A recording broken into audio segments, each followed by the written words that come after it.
Il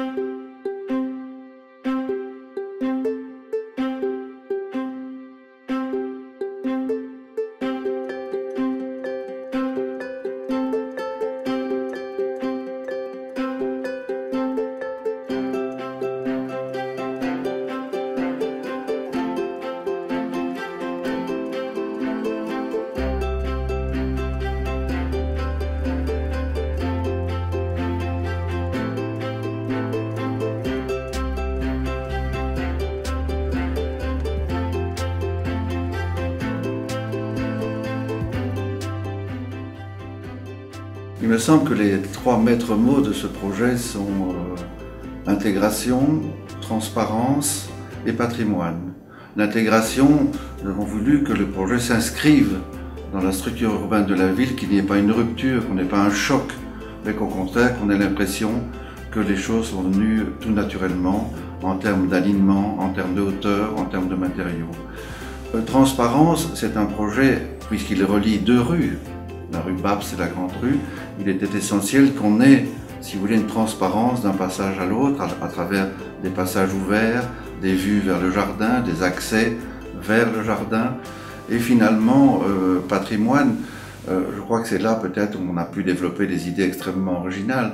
Je pense notamment à ce bâtiment de Frasse où nous l'avons aussi retravaillé, forcément, un bâtiment industriel qui devient un bâtiment de logement, il faut ajouter des fenêtres, il faut ajouter des éléments, mais tous ces ajouts, si vous voulez, ont été faits dans le style du bâtiment. Les Jardins Bonaparte se trouvent au centre de la Grande Rue Charles de Gaulle, à quelques minutes de la gare d'Asnières, elle-même étant située à quelques minutes de la gare Saint-Lazare à Paris.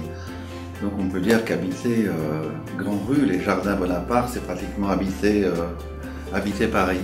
À cela s'ajoute le fait que la Grande Rue Charles de Gaulle est une artère extrêmement animée, agréable, avec beaucoup de commerce. Les écoles se trouvent à proximité, il y a des parcs formidables à Asnières et on trouve aussi à quelques minutes des Jardins Bonaparte une très très belle mairie 1900 avec des décors intérieurs absolument somptueux, encore un élément du patrimoine agnérois. En 1912, la Banque de France, qui a besoin d'espace, qui ne peut pas rester dans Paris, qui ne peut pas conserver ses archives dans Paris, va décider de construire sur son site d'Asnières un bâtiment de conservation de ses archives. Ce bâtiment est exceptionnel. Il faut imaginer que son architecte, Alphonse de Frasse, est un homme qui va être l'inventeur d'un style. C'est assez rare qu'un architecte à lui tout seul invente un style. Alphonse de Frasse invente le style bancaire. C'est un style qui rassure à l'extérieur, donc une façade plutôt classique, harmonieuse, et qui à l'intérieur doit vous couper le souffle. C'est Alphonse de Frasse qui va être l'inventeur de ce style bancaire. Et il va imaginer une structure tout en métal, en 1910, tout en métal, avec un remplissage en briques, une sorte de tour au milieu du centre urbain d'Asnières, une tour qui va accueillir alors des étages d'archives. C'est donc un site qui, du point de vue patrimonial, est exceptionnel. C'est une sorte de petit tour de France de l'architecture, d'un siècle d'architecture. On a de l'architecture historiciste, éclectique, art nouveau, art déco, l'architecture industrielle, et tout ça autour, on pourrait dire, autour d'un jardin intérieur. Donc c'est une situation exceptionnelle au centre même d'Asnières.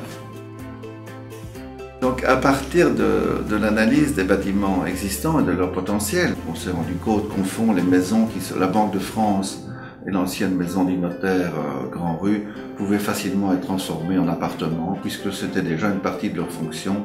On y habitait déjà dès l'origine et que le rez-de-chaussée qui est occupé par la banque pouvait très bien accueillir des commerces. Donc le projet prévoit de réutiliser les bâtiments existants et de les surélever. Donc les deux bâtiments qui sont situés en Grand Rue, le bâtiment aujourd'hui rebaptisé Bassano et Ercole, vont voir les anciens appartements qui existent dans l'immeuble réhabilités, restaurés, mais chacun des immeubles sera surélevé et dans cette partie supérieure, on aura donc des appartements créés de toutes pièces de manière à recréer un alignement et un front bâti homogène Grand Rue. Le bâtiment de Frasse, donc en métal et briques, lui va être livré en surface aménageable dans la mesure où la manière de vivre qui va pouvoir y prendre place est une manière de vivre un peu spécifique. On est dans des doubles hauteurs, des grands vitrages, une fluidité dans les espaces. Et donc on voit ainsi ce projet va permettre d'offrir une variété absolument incroyable de types d'habitat. La réhabilitation, l'appartement neuf, le loft, des habitats qui regardent vers le jardin, qui regardent vers l'espace public. Donc c'est un petit monde en soi, si vous voulez, un piccolo mondo qui est en train de se créer là, au centre même, au cœur même d'Asnières.